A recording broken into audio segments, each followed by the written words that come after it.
what can you do to help someone who is probably going through such, who probably has, you've had this friend who tells you, during my menstrual cycle, I can't get out of bed, I can't go to school, I'm so grumpy, I can't. What can you do to help such a person?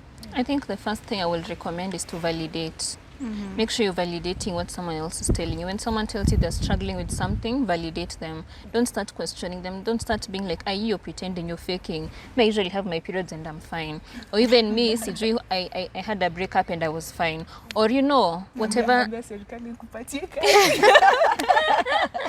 Yeah. We need to understand that people, one circumstance can affect different people in different ways.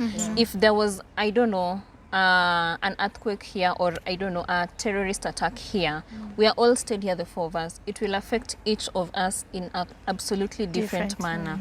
So number one, validate. Make sure you're accepting.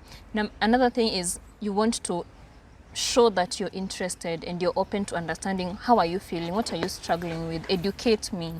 Because I know there are certain criteria you have to meet for you to get diagnosed with whatever condition we're talking about, but everyone's experience is different. You want to be educated. What are you struggling with? How can I support you?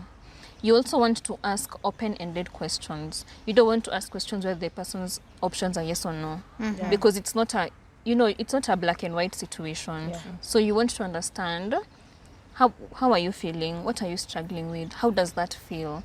How can I support you?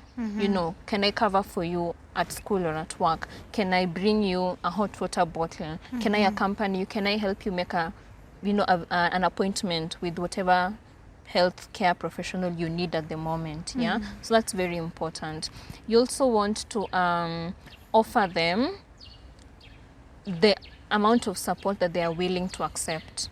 Sometimes we are overly educated, and you have told me you're struggling with PCOS, for example.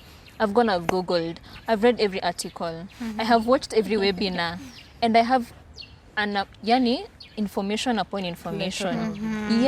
And now I am ready to just burden you, but there's a certain amount of support someone is ready to receive at whatever step in the journey they are. So you only want to offer what they're willing to receive, because sometimes we're ready to support and we're feeling proud that we're ready to support, but we're overwhelming them.